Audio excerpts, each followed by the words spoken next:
অধিকাংশ সংসার নষ্ট হয় ননদের কারণে। বিশেষ করে ননদরা এসে শাশুড়িকে উল্টাপাল্টা কথা বলে বিশেষ করে প্রত্যেকটা সংসারের ভিতরে ঝগড়া লাগিয়ে দেয়। খবরদার, এই সমস্ত ননদ থেকে দূরে থাকতে হবে।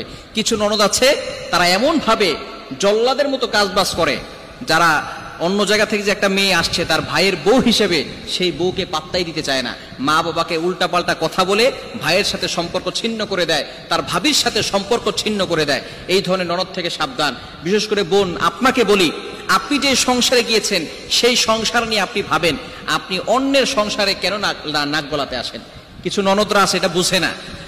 আপনাকে সবসময় খেয়াল রাখতে হবে, বাবা বাড়ির কথা শ্বশুর বাড়িকে বলা যাবে না, আর শ্বশুর বাড়ির কথা বাবার বাসায় বলা যাবে না। বুদ্ধিমতী যে সমস্ত নারীরা আছে তারা বাবার বাড়ির কথা শ্বশুর বাড়ি বলে না, আর শ্বশুর বাড়ির কথা বাবার বাড়ি বলে না। কেননা বাবার বাড়ির কোনো কথা যদি শ্বশুর বাড়িতে বলা হয়, যখন ঝগড়া লাগবে তখন কিন্তু তাদের ননদরা কিন্তু খোঁটা দিয়ে বলবে, তোমার ভাইয়ের সাথে তো তোমার সম্পর্ক ভালো নাই, তুমি তোমার ভাবির সাথে সম্পর্ক করে থাকতে পারো নাই।